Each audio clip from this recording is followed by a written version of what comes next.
I'd like to do is talk about two of my favorite syndromes. You're never supposed to have a favorite syndrome, but these are two of my favorites. And that is new insights from Prader Willi and also Williams syndrome. The theme today that really will underlie many of my remarks is really that when we think about phenotypes, I think we have an incomplete story. We really have half the picture when we think about behavioral or developmental phenotypes. And I likened it, I had this thought on the airplane out this morning, that it's really not so much a half empty, half full glass scenario, but really thinking about phenotypes in terms of roads less traveled by and roads well traveled by. So to make this point very graphically, at the end of the academic school year, my little boys wanted to do something special to celebrate besides having cake, which we do every time school ends. And my thought was, let's go to the park. Let's take a walk in the woods next to the bubbling brook. It'll be so relaxing and peaceful, the road less traveled by.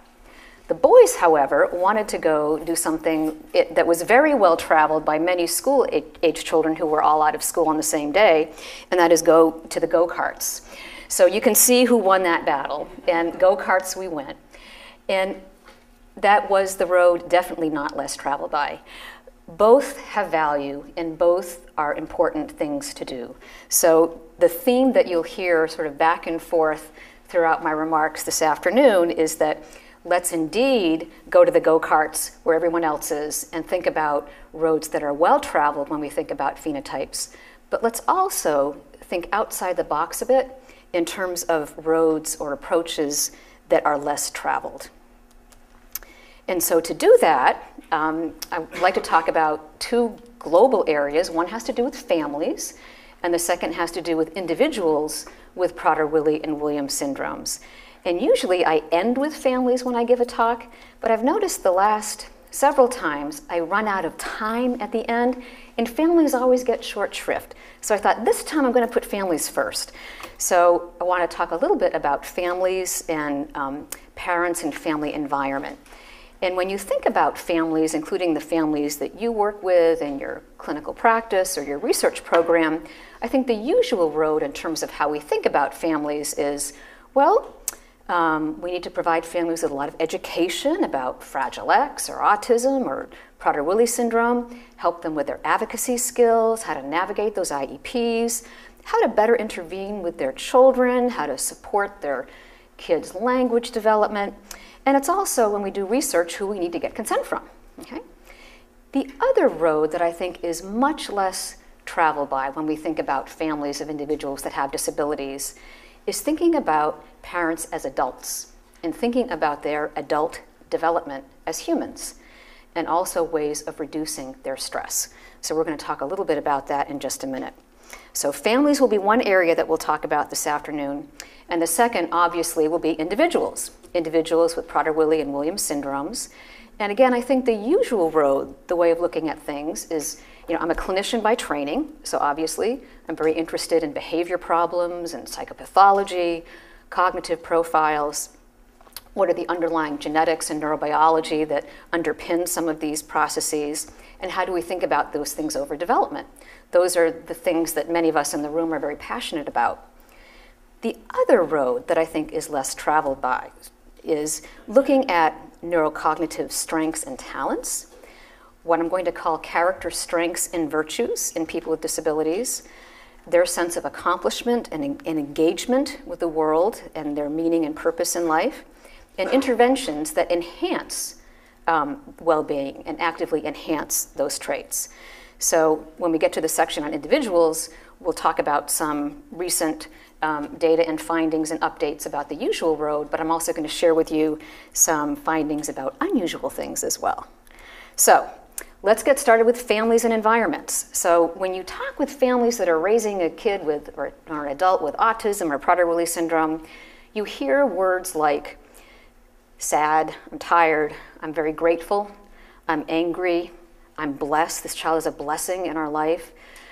This child has taught me patience, I'm more empathic, we have a better sense of humor now, I feel guilty all the time, I'm touched, I feel chosen, I'm resentful of this kid, and I'm stressed up the yin-yang. All of those things you'll hear from the same person or from different people over time. And probably the common denominator there is I'm stressed. Okay? Many parents say I'm really stressed. In fact, if you look at the literature, as I have done, we know now for a fact, if you look at, these are just studies that were published over the last decade that have described high levels of family stress in kids in families that are raising children with disabilities. So Len Abaduto, who you'll get to know very well in the months ahead, all the way to Wheeler, we've got studies in here that basically say, guess what? Families are stressed. Families are stressed, moms are stressed, dads are stressed. Every single one of those studies came to the conclusion that descriptively, hey, guess what? Families are stressed. And they use different measures, they use different populations. At the end of the day, the conclusion is compared to the general population, if you're raising a kid with a disability, you're stressed. And studies have looked at how does stress relate to coping styles, how does it relate to maternal or paternal health and mental health, what kind of diagnoses do they have, what are their anxiety and depression symptoms, how does stress relate to economic status, and a very well documented downward economic drift that we see in families of kids with disabilities that is very robust in this country and also abroad. People have looked at stress in relation to family demographics, divorce, marriage quality, age of the mother, adoptive parents, siblings, religiosity, and then in relation to diagnoses, how are families that are raising kids on the spectrum different from people that have kids with specific syndromes, Smith-Magenis, Prader Willi, on and on and on. Another common denominator across all of these studies is that stress is robustly correlated and associated with behavior problems and psychopathology in the kids. So the more externalizing behaviors, tantrums, as well as internalizing behaviors like irritability, withdrawal, sleep problems, self-injurious behaviors, all of these things are very strong predictors of levels of stress in mom and dads, and it makes a lot of intuitive sense in terms of why that would be the case. People are also increasingly looking at biomarkers of stress in parents of kids with disabilities. Marcia Seltzer, who I understand was here for this series some time ago, documented aberrant diurnal cortisol in moms. Gallagher looked at antibody response to vaccinations and found a very poor response among mothers. And Elsa Eppel, she's the telomere lady. She found greater oxidative stress and telomere shortening in a group of parents that were raising children with chronic medical issues as well as with developmental disabilities. So it was a mixed bag. And telomeres are those little tips on the ends of your chromosomes that are there as a protective shield of sorts, and they go through a normal aging process, and that aging process is accelerated in this study and in other studies as well.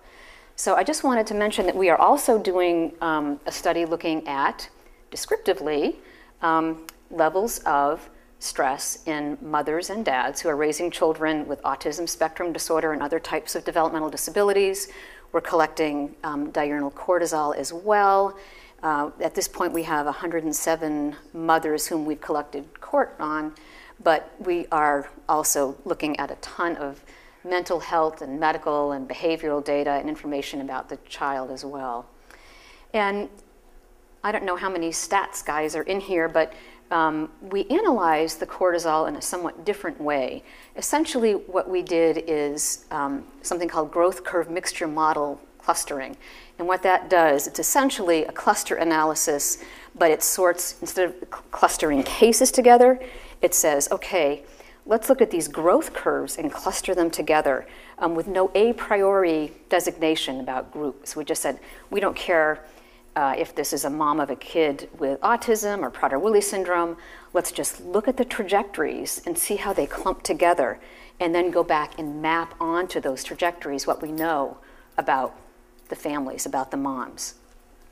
And it was for me, it was a very interesting approach. It's very different from, I think, how cortisol is typically analyzed. And what we found was really interesting. What we found in these moms were two robust trajectories. I apologize, this got cut off, but obviously you can see that there's two groups. As you know, cortisol usually goes up like this in the morning. There's that nice morning rise, peaks, falls down, and goes down throughout the course of the day. So what we see here is a more robust versus a more blunted cortisol trajectory. And what we found is that blunted cortisol pattern was about 62% of our sample. And they had lower levels at every time point than the more robust moms. And obviously, if you're familiar with the stress literature, if you look at chronicity of stress, that's often associated with a blunting of diurnal cortisol. So we then looked to say, well, what qualities and characteristics of the moms map onto these trajectories that we've identified? And what we found is that the blunted trajectory had moms who had higher self-report levels of parent stress. They had lower mindfulness scores, and I'll say more about that in just a minute. Lower health self-ratings. They endorsed lower meaning or purpose in life. And close to 90% in this trajectory were indeed mothers of children on the autism spectrum. If we look across trajectory types, what we found is that moms who didn't show that nice morning rise and then decline, who had a blunted cortisol awakening response, they generally had lower BMIs, so they were thinner. They had more eating disorders and also a proneness to irritable bowel syndrome. And in terms of evening activities, for moms who had an upward tick in cortisol instead of the usual nice decline, those moms, about half of them, were generally older. They had higher Beck anxiety scores, higher Beck depression scores, and they were also less mindful. So really, really interesting and, in my mind, alarming findings about the impact of the chronic stress of raising a child with a developmental disability on the health and well-being of the family system. And I found this for me, a real turning point in how I conduct my research. Because on the one hand, I could say, great, I've got a nice descriptive study here, and we're in the process now of submitting it, but dang, I want to stop describing and start doing something about this high stress. We've been describing it for a long time. We know it's there. Let's do something about it. And the other thing that really sort of has me wondering is that when we think about the broader environment of where children with disabilities are growing up, they are essentially growing up in a very stressed family environment. And I don't think we have a very good understanding about what that means for the trajectory of children with different types of developmental disabilities. We have a good sense about what raising pups in an impoverished or stressed cage is, who are separated from their mother, who are deprived from stimulation. We know a lot about Romanian war orphans. What we really don't have a good sense of for this population is what's it like to grow up in a household if you have autism or Williams syndrome, and it's a very stressed system. We don't really have a good sense of that. And I think that that's a question that we really need to answer when we think about what a phenotype is. So I really wanted to move from describing stress and its negative effects to treatments that reduce stress and enhance well-being in this very at-risk group. And for the outcome, what I wanted to do was look at a wider profile of biomarkers as well as other indices of health and mental health, and really think more about healthy adult development, independent of raising a child. But what does it mean to be an adult in today's world? So what I did was I looked at the literature, and for those of you that are familiar with mindfulness, this is going to seem very elementary, but mindfulness is the state of being attentive to and aware of the present moment in a very deliberate way. Mindfulness-based stress reduction is an evidence-based intervention that is widely used in medical settings to reduce stress associated with many, many medical diseases, from cancer to diabetes to surgery prep. And it also has demonstrated efficacy in treating psychiatric disorders. So I thought, aha, well, here's a proven package that can reduce stress in these populations. I wonder if it would work in parents as well. So the other thing I was interested in is thinking about, okay, let's reduce stress, but let's also think of a way to promote adult development. And what are some models for doing that? How can we think about that? And one of the things that the parents I work with found helpful is to say, we need to move beyond these feelings of grief and guilt and suffering, and I feel so alone. And so what I did is took a course on something called positive psychology. And what I learned, this is called Character Strengths and Virtues. It's by Chris Peterson and Martin Seligman, who are often coined the grandfathers, if you will, of the positive psychology movement. And this book is often called the UNDSM because it's not about pathology, it's about strengths and virtues. And these are some of the topics and issues that we've been exploring and the parents I've been working with.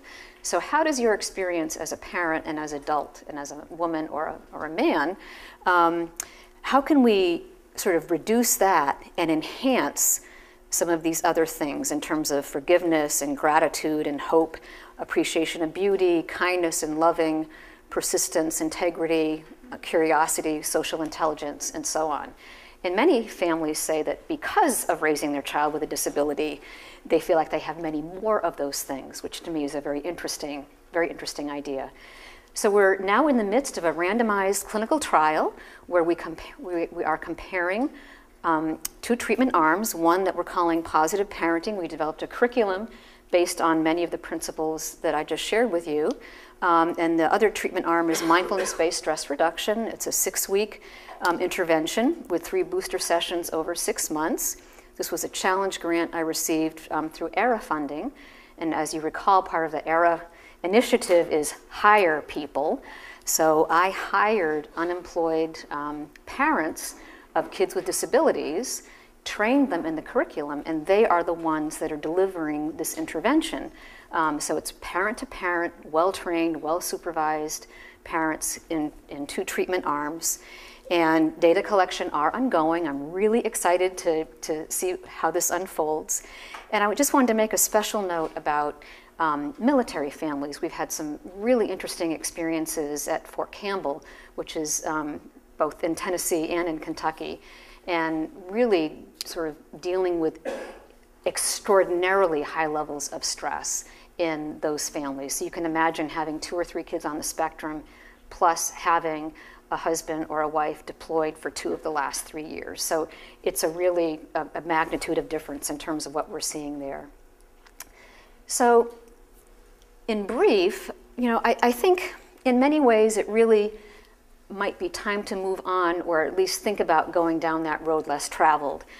Because I had a grad student go back and actually look at the literature over the last 40 years that looked at measures of parental stress. And would you believe it hasn't gone down at all? If anything, it's gone up a bit, okay? Using the same measures.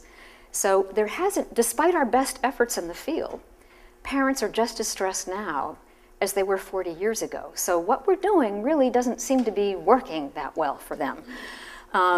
Yes, we can provide respite, and respite isn't a break for them to go shopping or the movies, but it's not really providing them with skills to help with stress.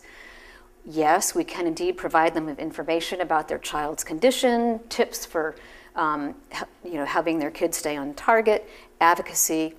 And these are necessary tools, but they're not sufficient. And this whole idea, I think, of parents being trained as at-home helpers or therapists. So especially for young children, parents are taught meaningful ways that they can better foster their child's development. Language skills, milieu therapy, play skills, getting on the floor and playing and engaging. And if you do this, you'll increase requesting behavior and language. And so, practice walking, going up and down stairs. So parents are really they're being relied upon in the child's treatment plan. So what we're finding, though, that's great for the kid, but sometimes that creates more stress for parents and moms who are trying to navigate providing their kid with all of this great stuff and juggling the other kids in the family and a husband and a job. So it may backfire sometimes and inadvertently create more stress when we're trying to reduce it. So I think the other road that I'm traveling now with families is to flip the targeted intervention. In our randomized clinical trial, we're gathering information about the child and their age and level of functioning and diagnosis, but we're not doing anything with them. We're not intervening with the kid at all. We're not providing any tips about how to play with your kid. They have that already. They have that in abundance.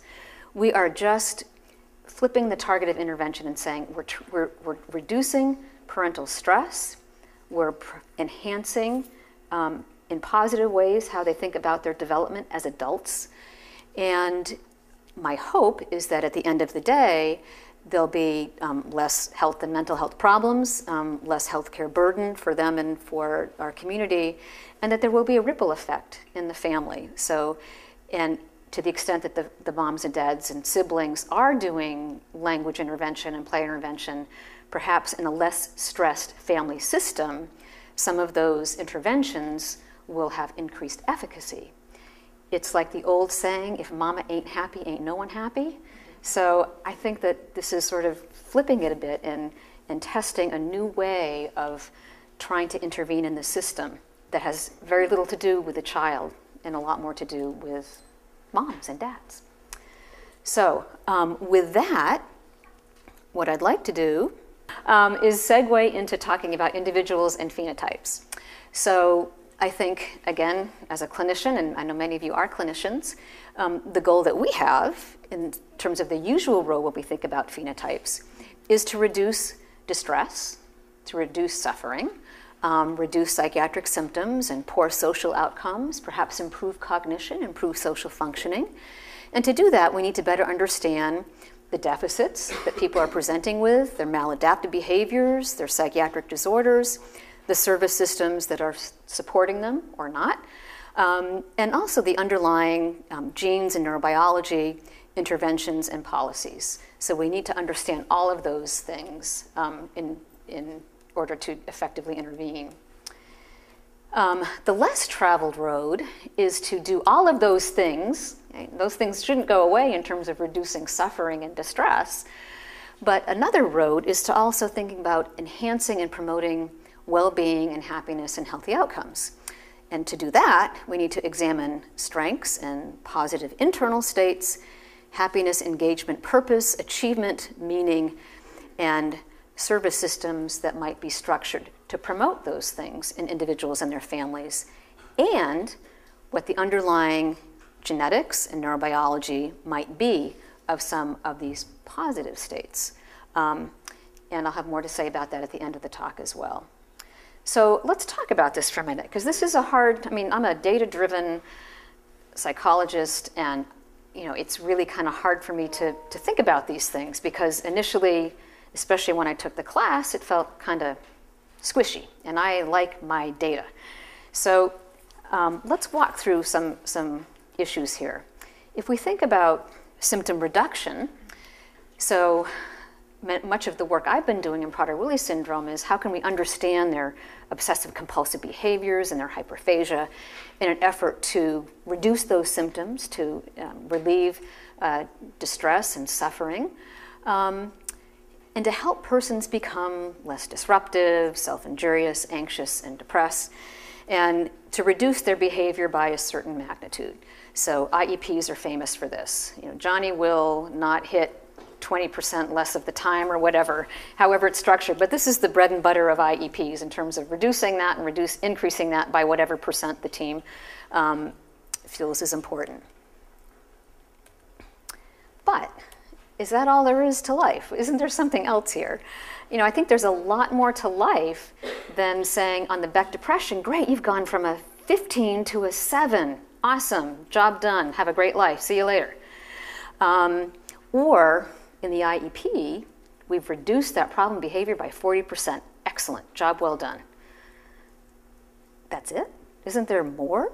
Do we really want to define mental health as being simply less depressed? or showing few behavior problems. Isn't there more than that? And I think that there truly is. And there truly is when we think about all of us in this room. And I think there truly is when we think about the families that we are passionate about serving. So when we think about engagements and strengths in people that have disabilities, I think there has been what I would call an historical nod to abilities and strengths. So there's a movement now, you may have heard it, we're all about abilities, not disabilities. Dump the dis is another campaign, like get rid of the dis, it's about ability. And in some of the work I've done, and I know others have done, we've talked about profiles of strength and weakness and adaptive functioning or cognitive functioning. There's been this whole idea that we have to understand the whole person with a disability, not just their cognition, not just their underlying neurobiology, but how those things come together in a whole individual. And I think all of those things are just wonderful concepts. But I think for really going down a road in a meaningful way, you need bigger anchor points. And for me, I learned a great deal, again, from colleagues in positive psychology who were talking about some very interesting ideas that I thought, these really seem to apply to what I'm looking for here. So in positive, and this is a rare moment of my children being very positive with one another. So in positive psychology, it really sort of flips how we think about things. And the tenet here is that psychology, both as a research enterprise and a clinical enterprise, needs to be as concerned with strength as it is with weakness, be as interested in building the best things in life as in repairing the worst, be as concerned with making the lives of people fulfilling as with healing pathology, and also, in addition to alleviating distress, creating enhancements to well-being. It's a pretty tall order. So over the years, people have sort of come up with different ways of understanding and categorizing that. Dr. Seligman has one way. It's certainly not the only way. He talks about positive emotions, about the past, the present, and the future. He talks about engagement, using your strengths and virtues to increase meaning and flow in your life, and I'll say more about flow in a minute. And also using strengths and virtues to not only find meaning for you, but to give back to the community, to find something to connect with that's bigger than you. And just by virtue of the fact that you are in this room and you're in the field that you're in means that you're doing this thing all the time. But there's no reason why people with disabilities can't be doing that too, in terms of giving back in ways that are bigger than them. So I'm not sure if any of you have read this book yet. I read a little bit of it on the plane coming out, but Dr. Seligman has a new book out called Flourishing, or Flourish, I believe. And I haven't read this book yet, I've just read the first few pages.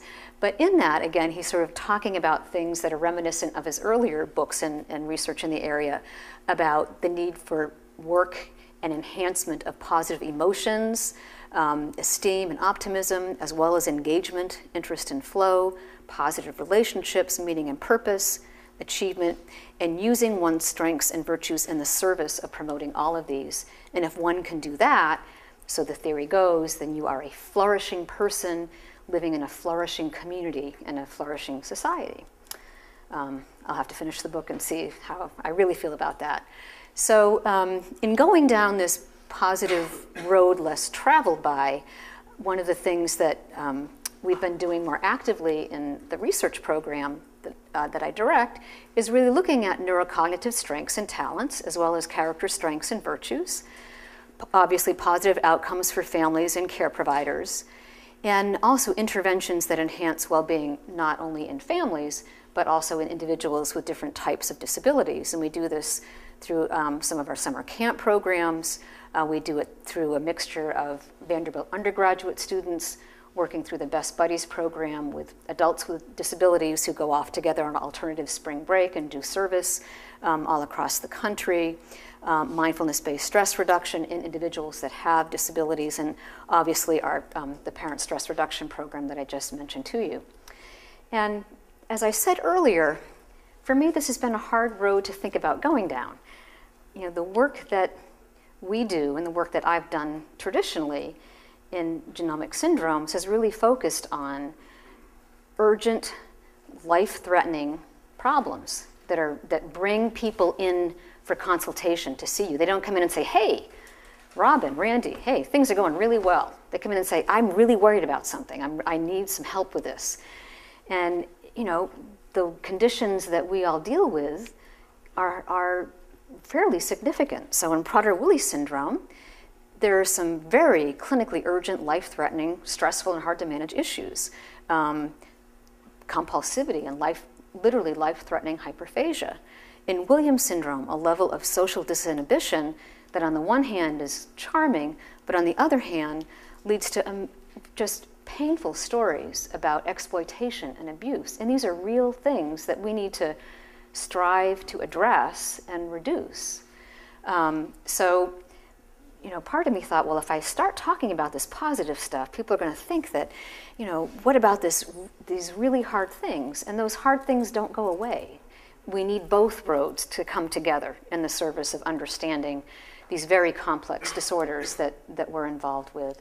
So again, we need a meeting of the roads to understand the complexities in intellectual and developmental disabilities, to look at both problems and strengths, and the complexities that come from, I think, a broader appreciation of people with intellectual and developmental disabilities. And here the idea is not so much, it's part of the equation to say that we provide people with services, that we give them services as part of your center, part of my center. We do that. But that's only half of it, okay? And one of the words that I hate in our field today is consumer, because consumer implies taking things in. I hate it in Prader-Willi syndrome because it implies eating all the time. I hate the word consumer because it doesn't imply giving back. It doesn't imply a reciprocity that I think undermines the abilities and how we think about people and the capabilities of people with disabilities. So part of this equation is, how do people that we work with, how do they enrich our lives? How do they contribute to our lives, our research, our work, our value system, our culture? And what do they teach us, and how do we engage with them in ways that suggest that, you know, there's value, social value added that we are very glad is happening.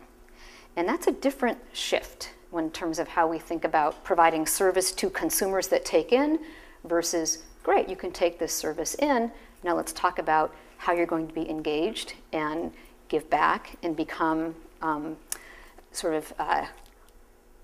of these things for that the rest of us do.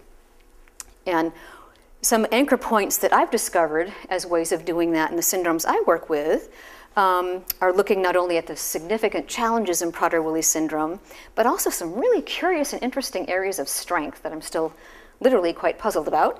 And also in Williams syndrome, again, looking at some of their significant challenges along with a very distinct personality profile and a profound interest in music, which I will share with you in just a minute. Many of you in this room know a lot about Prader-Willi syndrome, but for those of you that are less familiar, here's a thumbnail sketch. It affects about 1 in 15,000 live births. When babies with Prader-Willi syndrome are born, they're very floppy, hypotonic. They often require gavage and other feeding techniques because of a poor suck. There can be a period of failure to thrive. And many of the challenges that we see in Prader-Willi syndrome relate to dysfunction in the hypothalamus that I venture to say has yet to be defined. And I had the pleasure a number of years ago of hearing Dr. Prader speak at an international meeting. And he stood up and he said to the room, okay, I said 50 some odd years ago that there was something in this syndrome, there's something wrong with the hypothalamus. And he chided the group. He said, and now you're telling me all these years later with all the tools and techniques we have, you can't tell me what's wrong with the hypothalamus? I guessed this a number of years ago. Get to work on this. And I think he had a point. So we know the aberrant satiety that we see beginning anywhere between 4 and 8 years of age, the hyperphagia, increased risks of obesity, deficient growth hormone secretion, short stature, incomplete sexual development, aberrant body temperature regulation, sleep disturbances, all of these smack of difficulties with regulation of hypothalamus. The genetics of Prader-Willi syndrome are fascinating and complicated. Jean and I had a great discussion just before this talk about the work that she's doing, and it's just fascinating. So Prader-Willi syndrome is caused in most cases by, in about 70% of cases, by a paternal deletion in this chromosome 15q11 to q13 region. But there's breakpoint 1, breakpoint 3. So type 1 deletions are bigger. They go from here to here. Type 2 deletions go from here to here. And there are 4 non-imprinted genes that are deleted, therefore, in type 1 cases, but not type 2. Most of the remaining 25% of people with Prader-Willi syndrome have maternal uniparental disomy. And what that means is that instead of getting 1 chromosome 15 from mother and 1 from dad, both come from mother. About 5% have translocations or imprinting center mutations. And very exciting to all of us, including Janine, is an increased suspicion and role for these SNO RNAs in the behavioral and developmental phenotype of Prader-Willi syndrome. So it is a very rich and complicated area. Many of you know that in an opposite imprinting pattern with paternal UPD or maternal deletion, that leads to Angelman syndrome in a vastly different phenotype, which is equally as interesting. So in terms of the failure to thrive, hypotonia, growth hormone replacement therapy is now considered best care in Prader-Willi syndrome, and many infants and babies are now being given growth hormone with good effects in terms of their muscle tone, linear growth, facial expression, although the cognitive or developmental effects of that treatment remain yet to be described. I have spent many years studying repetitive and compulsive behaviors in Prader-Willi syndrome. I've been impressed by the high levels of these repetitive compulsive behaviors and hoarding compared to others with disabilities, compared to patients with obsessive compulsive disorder, compared to people with autism spectrum disorder. What makes them quite unique in my mind is they have an unbelievable hoarding behavior, which really stands out even relative to all those other groups I just mentioned. And they also have very persistent skin picking, which can lead to very significant medical complications and decisions about whether or not to have surgery based on skin picking behavior, because kids go in and they pick at their lesions in their surgery site. So it can be a quite serious issue. People with maternal uniparental disomy, the literature suggests, are more prone to autism. About 38 to 40% may be on the spectrum. They are also quite prone to severe psychiatric illness, with close to 100% having some kind of severe psychiatric illness onset in youth or young adulthood. Typically, it's psychosis. Depending on what country you come from or what nosology you use, it's called a zillion different things, and that's part of the problem here. We don't really have a good handle on what the symptoms are. And the work I'm doing going forward, we're really kind of teasing apart what we mean when we talk about psychosis or psychiatric illness or depression or lability in this population. So, is it inevitable in this group? It may be. I've got colleagues that I adore in the UK are saying, let's give everyone with maternal UPD a little antipsychotic when they turn 13 and prevent the onset of psychosis, keep them going on their developmental trajectories. And it's an idea certainly worth considering, but I don't think we're there yet, particularly considering the fact that weight gain is often a side effect of many of those antipsychotic agents. And I think we don't really know a lot yet in terms of what overexpression of genes we're talking about in 15q in that region in terms of looking at increased risks of either psychosis or of autism, but there are certainly some exciting candidates on the horizon. So one of the things that the Prader-Willi research community has been doing, myself included, is thinking about these sort of type 1 versus type 2 deletions. We know a relative amount about UPD, but there's been a lot of excitement thinking about, well, if you have a big deletion or you have a smaller deletion, how does that impact behavior and development? And there's been some studies, Butler and Hartley and others, that have suggested that those with type 1 deletions have more compulsions, lower adaptive behavior skills, lower math and reading achievement. We have found no consistent differences between the two using a relatively large sample, as have others, both here and abroad. You know, these studies, I think, all suffer from using different age groups, small sample size.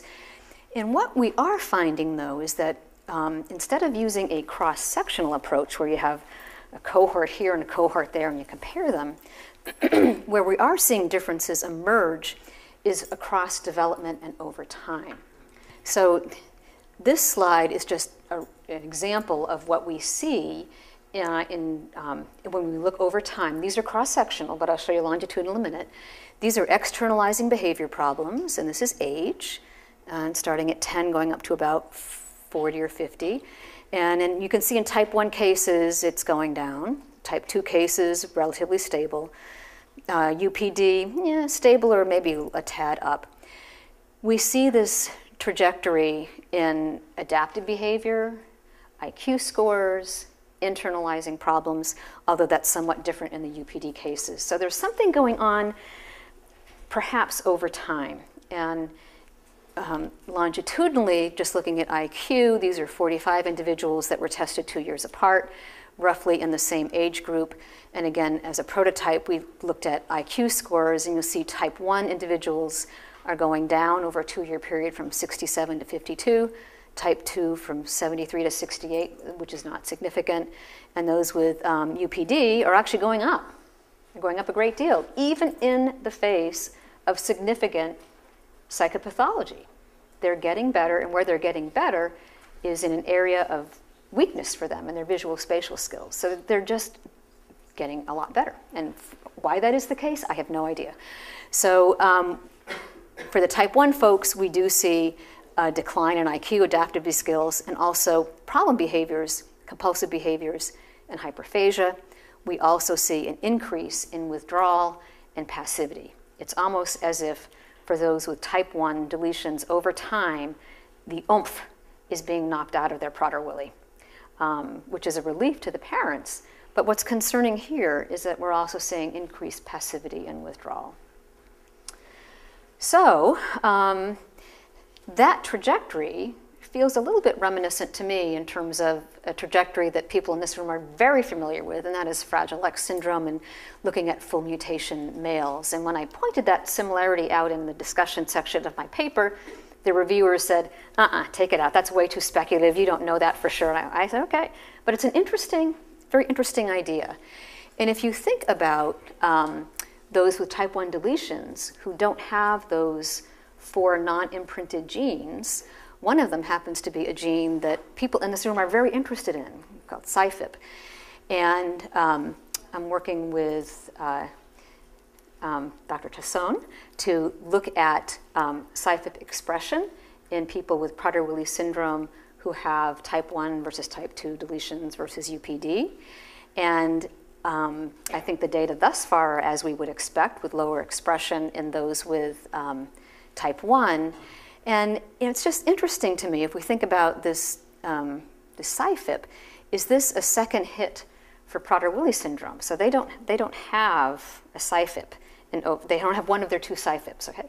Over time, then, do we see a consequence of that is not immediate, but that somehow builds over time? And I think that's an open question, and one that I'm looking forward to answering. The other thing I wanted to mention very quickly is that hyperphagia is of keen interest not only to the families that deal with diets, food restrictions, and locking cabinets every day of their life, but also because Prader Willi syndrome is increasingly framed as a model syndrome for obesity and the obesity epidemic in the general population. I think there are lots of differences between Tennessee obesity, or Tennessee cuisine obesity as we call it, and Prader Willi syndrome. But that said, certainly in the grants that we write, it's always helpful to say you have a model of something, correct? And I think here, in earnest, we can learn a lot about human obesity from people that have Prader-Willi syndrome. We've recently developed a questionnaire, because when you think about it, how do you measure something as complicated as hyperphagia? We have not, the gold standard for measuring hyperphagia in the field is called the sandwich plate test. And essentially what that means is you give people sandwich quarters on a plate and you count how many sandwich quarters they eat. It's very high tech, and people have had great success using it in the UK. I have a colleague who used it in Florida. I cannot get it past the IRB in any institution I have been at. And quite frankly, I think I share their reservation. So the findings are as you would expect. People with Prader-Willi syndrome eat 63 sandwich quarters compared to controls that eat 4. Okay? So is that a measure of hyperphagia? Probably yes, it's a great one, but there are other measures that may not put people at risk. And we developed this questionnaire really to use in future clinical trials with targets that are coming, we hope, online soon, that target the hyperphagia that we see in Prader-Willi syndrome. We're also using it in our research to look at phenotypic effects of just in general, and also of other serotonin altering genes. And we just have a paper out now looking at tryptophan hydroxylase 2, which is the rate-limiting enzyme in the biosynthesis of serotonin in the brain, looking at the GT polymorphism, and it turns out that people with Prader-Willi syndrome who have that polymorphism have more hyperphagia and an earlier age of onset of hyperphagia. So that's a very interesting finding to all of us. So let's talk a little bit about the road less traveled by in Prader-Willi syndrome. And for me, there are two areas that are really interesting and not well traveled. One is something I haven't been able to really quantify well, and it has to do with a nurturant streak that we see in many individuals. A kindness and a lovingness that doesn't really reflect empathy. It reflects wanting to take care of physically another being or another entity. So it's not so much that they want to be highly empathic, they don't feel pain when the other thing is in pain perhaps, but they want to physically take care of babies and pets. And we see it again and again and again in ways that are very striking. People that come into our program that are kind of walking slow like this, and they see a cat across the way, they dart over to try to engage the cat. I have many, many stories that depict this high need to be involved in the physical mechanics of caring for others, bathing, stroking, brushing, feeding pets or people. Very strong, for lack of a better word, nurturant streak. And might that be related to aberrant oxytocin in Prader-Willi syndrome? That's a question that we're now looking at. We do know from postmortem studies conducted a number of years ago that there are decreased oxytocin secreting neurons in the PVN in Prader-Willi syndrome, which may be implicated in aberrant satiety. And of course that leads to the idea, well, gee, what happens if we give people oxytocin intranasally? What happens to their hyperphagia? And a number of sites are now testing that hypothesis. But for me, in addition to the hyperphagia, it's really interesting thinking about how that might relate to a finding that I have yet to be able to really quantify.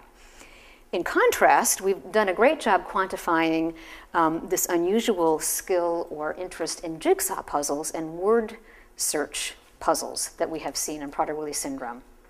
And I decided to study this because clinically, we observed that people would come into the clinic with their backpack packed just the right way, everything lined up the way it should in their backpack, and they would pull out their puzzle boxes and sit and do jigsaw puzzles. And I thought, well, that's very interesting. And parents would often say, well, yeah, he loves puzzles or she loves puzzles, does them all the time. So I thought, okay, let's do another high-tech study here. Let's take cardboard jigsaw puzzles and see how many puzzle pieces that people can put together in a 3-minute period and just count them. So very high tech. And what we found is that compared to Prader-Willi syndrome, we looked at people that had intellectual disabilities, and also a typically developing group matched on age. What we found was pretty amazing. People with Prader Willi syndrome just knocked the top off of puzzles on average. So an average of 32 pieces compared to 3 or 4 in the mixed group, and they did better than typically developing AI mental age matches. Okay? So they are just whizzes. They have a distinct strategy. They don't use the picture on the box. They start with the borders first, and unlike what I do when I solve a puzzle, which is to press my thumb into thinking it has to go in there, they don't force the pieces together. So I thought I would show you a very brief video clip of a young man named Richard that I worked with at UCLA who likes puzzles.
You get the idea? So he's doing pretty well, huh? What did you notice? The borders, yeah. Did he make many errors? He never looked at the picture, didn't rotate the piece, he just went bump, bump, and plucked it in right where, he didn't rotate the piece, he just knew exactly where it went. I can't do that. He can, and it's pretty amazing. So what is it about puzzles? We have gone hog wild with a graduate student looking at some of these issues. We've done mental rotation, spatial perception, spatial localization studies. We've played with the puzzles. We've looked at blank puzzles, non-interlocking, jigsaw with faces. No matter how we slice it, those with Prader Willi syndrome don't do as well on those standardized tests of visual spatial function, and they do better on jigsaw puzzles, and it's jigsaw puzzles only. Okay? We noticed as well that they rely predominantly on shape, less on visual cues, and that's flipped in typically developing kids. They rely more on visual cues than they do on shape. And what this means, how does it relate to subtypes? We don't know yet. How does it relate with people with autism who are also rumored to be great at jigsaw puzzles? We don't know yet. Should we exploit the skill as parents? Really, this is a great skill. Should we bring it to the IEP and cut all their homework assignments into puzzles and use it as a reinforcer? Should we use it for broader gain? And we could certainly do that, but having sat with many people like Richard doing puzzles, I think that what happens with Richard is that, and others, is that they are experiencing flow when they do their puzzles. And flow is that pop psychology term that I absolutely cringe to this day to say, but it has a growing neuroscience basis. And flow are those moments that we hopefully all have in our life when we're so at one with a task or an activity, so engaged with it that we lose sense of time, our sense of self drops away, we get immediate sort of clear feedback, it's deep, effortless involvement, time stops. It could be scrapbooking, analyzing data, talking with someone. And the more flow that we have, the less depressed we are, and that's a pretty robust finding. So the meeting of the roads in Prader Willi syndrome, I think we need to look at these things more carefully.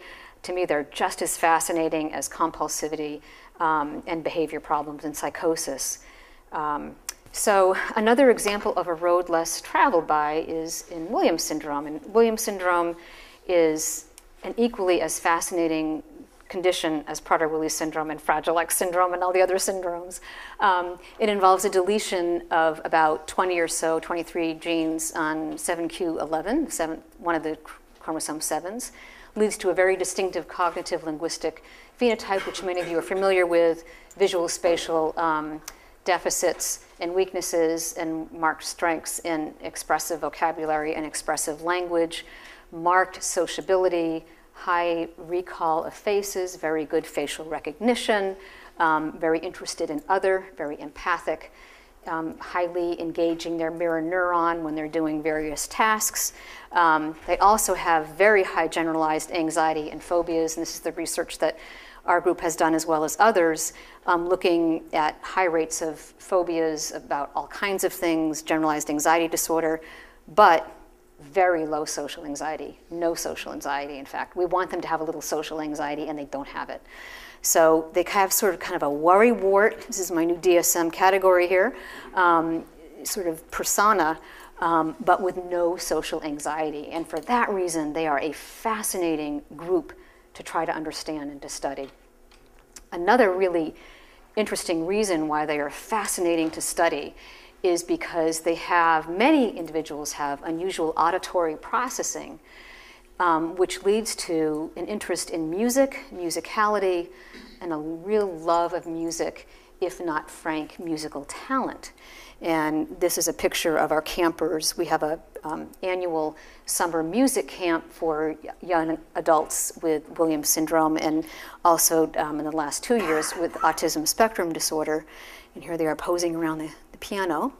So clearly, from Aristotle and the ancient Greeks to today, we know that music reduces anxiety and promotes well-being, and that's increasingly documented in very nicely controlled studies in the field of music therapy, which historically hasn't been known for doing that, but which I have to admit is really doing a great job using modern-day tools to try to quantify these phenomena. We know that in Williams syndrome, compared to others, others with and without developmental disabilities, they have increased engagement with music and attraction to music. They don't love music, they absolutely positively love it. Their affective response is quite high. They have relative strengths in pitch and rhythm. There's a suggestion of increased perfect pitch in this population, but that paper has some issues with it. I'm not 100% sure that we're there yet in terms of saying that. But here, as with puzzles in Prader Willi syndrome, there's sort of a buzz. You know, is this hype? Is this just a few cases? Is this real? Is this just something wished for? Certainly in the studies that we've done, there does seem to be something musical about this population.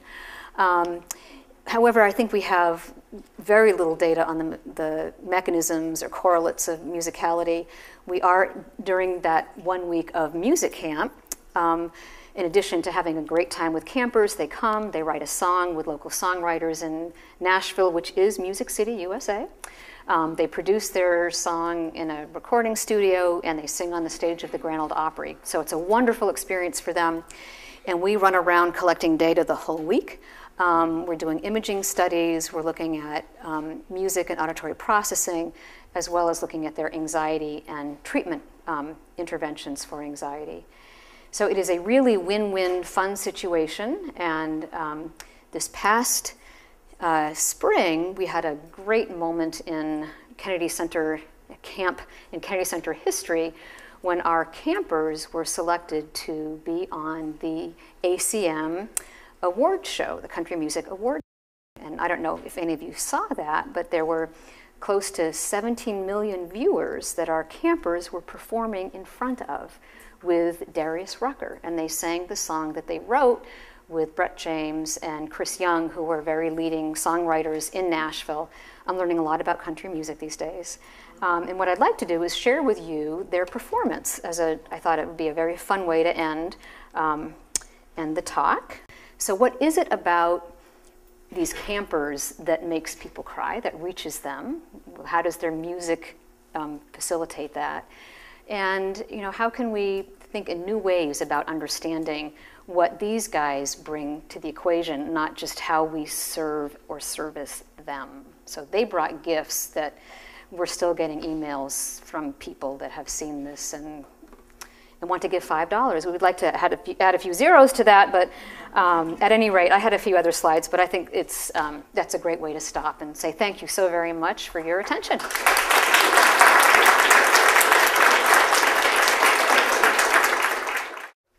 Are there anything that you can correlate between the mother's stress and the function of the child? Not yet. Markers? We hope that we can, because we'll have longitudinal data. There's some preliminary data that suggests that if you do reduce, and it was a case series, I think, of 5 or 6 moms that had kids on the spectrum that just treated them, intervened with the mothers, and then what they reported, and it wasn't measured, unfortunately, but what the moms reported is that their kids had fewer behavior problems. Is that because the kid actually had fewer behavior problems? Is that because the mom is less stressed and perceives fewer problems? Is it that that cycle is interrupted where stress leads to problems, leads to, I don't know based on that case series. I'm hoping that when we finish our trial that I'll be able to get a better handle on that, because we'll have data over time that tracks how moms are doing and how the kiddo is doing. What's your guess? Do you think? As you say, when mother's happy, everybody's happy. Yeah, agreed. Yeah, so I love your talk. Quite an amazing integration of both, science and human values. I don't know what to call it, but an amazingly eclectic, integrative combination. My question is a specific one about the puzzle finding. I find that pretty interesting, and apparently you don't find that strength in, for example, Legos, which seems very similar. No. Yeah, so I was wondering, I think it's called object assembly. It's one of the subtests on the WISC-3. Yep. Unfortunately, I don't think it's in the WISC-4. People must have gobs of data across not just Prader Willi, all different sorts of disorders. Yep. Have you found this in object assembly as well? We've looked at object assembly, absolutely. That was in an earlier study, and we also looked at block design. We looked at the VMI, which is a written visual motor integration task. We looked at spatial localization. We looked at rotating monkeys. We gave a full battery, and they did do better on the WISC subtest, the puzzle, whatever. Thank you, object assembly. They did do better on that, but they didn't do better on any of the other, none of the other indices, none. And I was looking for a little strength, like, just puzzles. And I thought, okay, well, this is just a practice effect, right? Maybe they're just doing it all the time. But when we looked at age as a correlate, there's a modest, reasonable correlation between age and number of pieces that one puts together. But I wasn't blown away by it. And I think there is clearly a practice effect. The more you practice with something, the better you are at doing it. But some of our best puzzlers were 5, 6, and 10 years old. So that would suggest that there's some affinity, some attraction for puzzle pieces. I mean, I just am increasingly baffled. The other interesting thing is that I wonder if it's, initially I thought it would be spatial locating patterns in space, because we also have a group that come in with word find books, the word find books that you get at the supermarket, and they love them, love them, love them. Even people that don't read like doing word find books. So is it that they're recognizing a series of letters or a pattern? It just is mind-boggling to me that people cannot be fluent readers and love to do word find. I loved your talk as well. I was wondering, and I don't have this completely well thought out, but okay, I have a gut feeling that could there be a connection between the compulsivity and the puzzle ability, and what I'm kind of thinking of is like this ability to kind of just keep working at something and going, and almost is reminiscent of skin picking in a way, where you just, it's a visual thing and you just want to keep working at it over and over, and you kind of have to be compulsive a little bit, I think, to be successful at a jigsaw puzzle. It's just a... We looked at that because I thought, yes, this is a reflection of needs for sameness, getting things just right. You like that nice satisfying click when you get the piece in. That makes intuitive sense. The correlations didn't come out. I wanted them to, but they didn't. But it doesn't, just because the correlations didn't come out doesn't mean that there's still not something there that's worth pursuing. Yeah. Are there any studies that you've done with Prader Willi and maybe with autism about when the female starts having their period, that you find different jumps, intellectual jumps or emotional growth with the hormonal? Well, I think that we're looking at autism now as a comparison group to Prader Willi syndrome, but adolescent and pubertal development in Prader Willi syndrome is aberrant. So unless individuals receive hormone replacement therapy, sex hormone, like estrogen in the girls and testosterone in the boys, girls don't typically have menses, and they have incomplete sexual development. So if they do have periods, they are scant and infrequent. The lore used to be that people with Prader Willi syndrome were infertile, or that women were infertile and they could not reproduce. It's now been proven, however, there are 3 people across the world that have Prader Willi syndrome and have reproduced. Typically, they have become pregnant when they are coming off of an SSRI. So there's some kind of change going on there that perhaps someone can explain to me. But so that said, I think that there are clearly hormones, but there's this whole controversy in the Prader Willi community. Do you replace hormones or not? Do you want to have if you've got an adolescent boy who's prone to disruptive behavior and temper tantrums, do you want to give him some testosterone to just juice some things up there, or do you want to just let it be? So there's sort of an ongoing controversy in the field, if you will.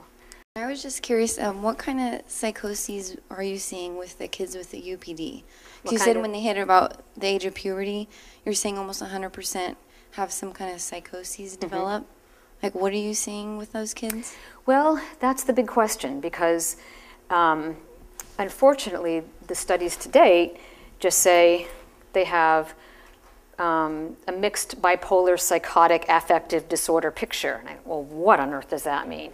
So the challenge is that different countries and labs use different nosologies. And so I don't know what that means in terms of the DSM. And I don't know if the DSM is even helpful here. But what we've seen is distorted thinking, magical thinking, auditory hallucinations, visual hallucinations, from increased agitation, periods of withdrawal, and significant depression. It is the only time that I've seen people who otherwise are very interested in food not be interested in food. So for me, that's another red signal that something is really awry. So they're very significant and quite glaring symptoms. They're not subtle.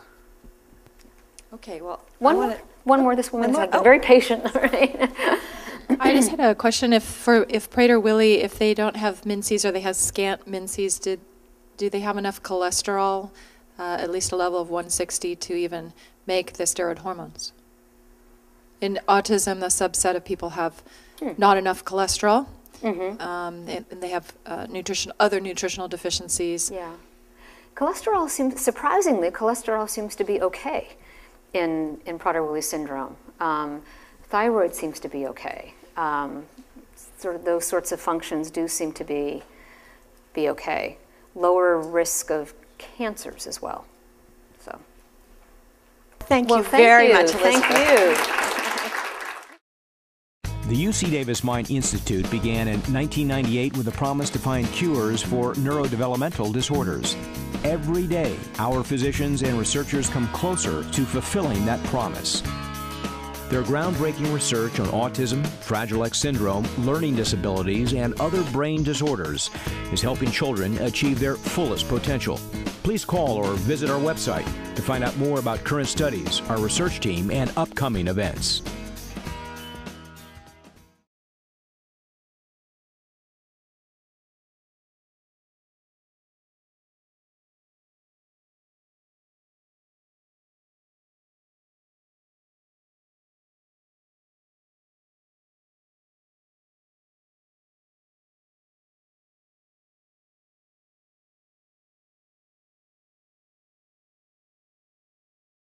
Well-documented downward economic drift that we see in families of kids with disabilities that is very robust in this country and also abroad.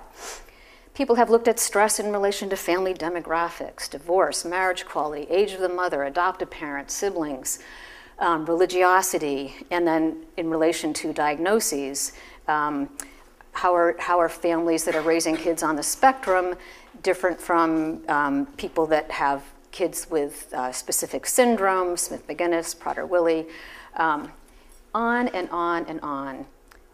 Another common denominator across all of these studies is that stress is robustly correlated and associated with behavior problems and psychopathology in the kids. So the more externalizing behaviors, tantrums, as well as internalizing behaviors like irritability, withdrawal, sleep problems, self-injurious behaviors, all of these things are very strong predictors of levels of stress in mom and dads, and it makes a lot of intuitive sense in terms of why that would be the case. People are also increasingly looking at biomarkers of stress in parents of kids with disabilities. Marcia Seltzer, who I understand was here for this series some time ago, documented aberrant diurnal cortisol in moms. Gallagher looked at antibody response to vaccinations and found a very poor response among mothers. And Elsa Eppel, she's the telomere lady. She found greater oxidative stress and telomere shortening in a group of parents that were raising children with chronic medical issues as well as with developmental disabilities. So it was a mixed bag. And telomeres are those little tips on the ends of your chromosomes that are there as a protective shield of sorts, and they go through a normal aging process, and that aging process is accelerated in this study and in other studies as well. So I just wanted to mention that we are also doing a study looking at, descriptively, levels of stress in mothers and enhance well-being and actively enhance those traits. So when we get to the section on individuals, we'll talk about some recent data and findings and updates about the usual road, but I'm also going to share with you some findings about unusual things as well. So let's get started with families and environments. So when you talk with families that are raising a kid with, or an adult with autism or Prader-Willi syndrome, you hear words like sad, I'm tired, I'm very grateful, I'm angry, I'm blessed, this child is a blessing in our life. This child has taught me patience, I'm more empathic, we have a better sense of humor now, I feel guilty all the time, I'm touched, I feel chosen, I'm resentful of this kid, and I'm stressed up the yin-yang. All of those things you'll hear from the same person or from different people over time. And probably the common denominator there is I'm stressed. Okay? Many parents say I'm really stressed. In fact, if you look at the literature, as I have done, we know now for a fact, if you look at, these are just studies that were published over the last decade that have described high levels of family stress in kids in families that are raising children with disabilities.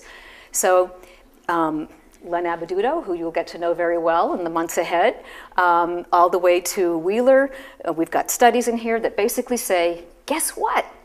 Families are stressed. Families are stressed, moms are stressed, dads are stressed. Every single one of those studies came to the conclusion that descriptively, hey, guess what? Families are stressed. And they use different measures, they use different populations.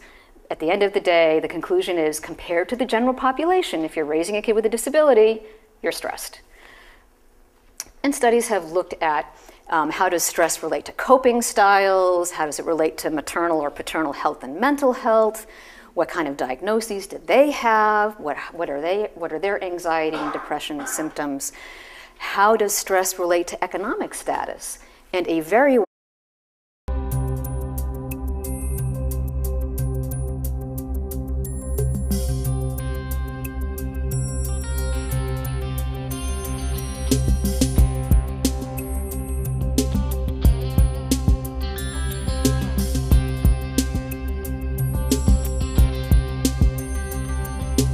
So what I'd like to do is talk about two of my favorite syndromes. You're never supposed to have a favorite syndrome, but these are two of my favorites. And that is new insights from Prader Willi and also Williams syndrome. The theme today that really will underlie many of my remarks is really that when we think about phenotypes, I think we have an incomplete story. We really have half the picture when we think about behavioral or developmental phenotypes. And I likened it, I had this thought on the airplane out this morning, that it's really not so much a half empty, half full glass scenario, but really thinking about phenotypes in terms of roads less traveled by and roads well traveled by. So to make this point very graphically, at the end of the academic school year, my little boys wanted to do something special to celebrate besides having cake, which we do every time school ends. And my thought was, let's go to the park. Let's take a walk in the woods next to the bubbling brook. It'll be so relaxing and peaceful, the road less traveled by. The boys, however, wanted to go do something that was very well traveled by many school-age children who were all out of school on the same day, and that is go to the go-karts. So you can see who won that battle, and go-karts we went. And that was the road definitely not less traveled by. Both have value and both are important things to do. So the theme that you'll hear sort of back and forth throughout my remarks this afternoon is that let's indeed go to the go-karts where everyone else is and think about roads that are well traveled when we think about phenotypes. But let's also think outside the box a bit in terms of roads or approaches that are less traveled. Dads who are raising children with autism spectrum disorder and other types of developmental disabilities. We're collecting diurnal cortisol as well.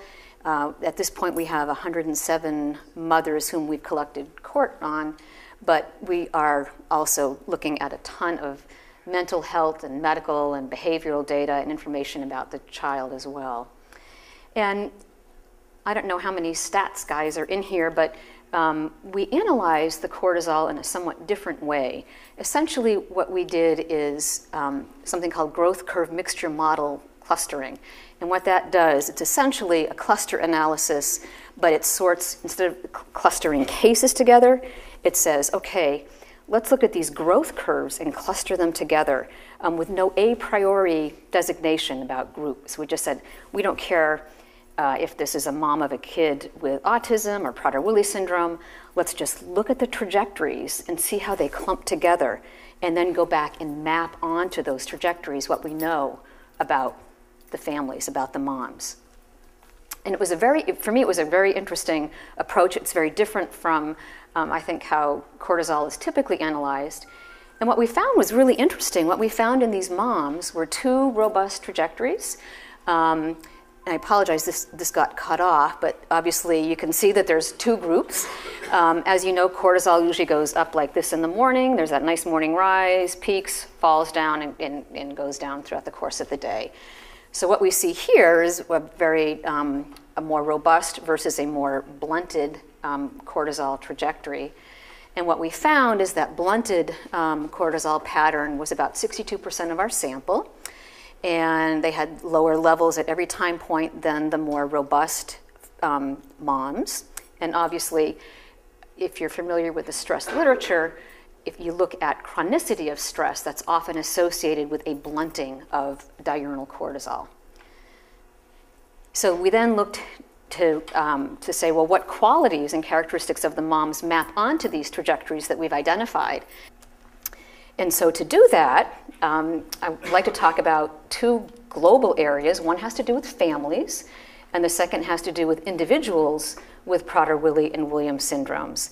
And usually I end with families when I give a talk, but I've noticed the last several times I run out of time at the end, and families always get short shrift. So I thought this time I'm going to put families first. So I want to talk a little bit about families and parents and family environment. And when you think about families, including the families that you work with in your clinical practice or your research program, I think the usual road in terms of how we think about families is, well, we need to provide families with a lot of education about Fragile X or autism or Prader Willi syndrome, help them with their advocacy skills, how to navigate those IEPs, how to better intervene with their children, how to support their kids' language development. And it's also, when we do research, who we need to get consent from. Okay? The other road that I think is much less traveled by when we think about families of individuals that have disabilities is thinking about parents as adults and thinking about their adult development as humans, and also ways of reducing their stress. So we're going to talk a little bit about that in just a minute. So families will be one area that we'll talk about this afternoon. And the second, obviously, will be individuals. Individuals with Prader Willi and Williams syndromes. And again, I think the usual road, the way of looking at things is, I'm a clinician by training, so obviously I'm very interested in behavior problems and psychopathology, cognitive profiles. What are the underlying genetics and neurobiology that underpin some of these processes? And how do we think about those things over development? Those are the things that many of us in the room are very passionate about. The other road that I think is less traveled by is looking at neurocognitive strengths and talents, what I'm going to call character strengths and virtues in people with disabilities, their sense of accomplishment and engagement with the world and their meaning and purpose in life, and interventions that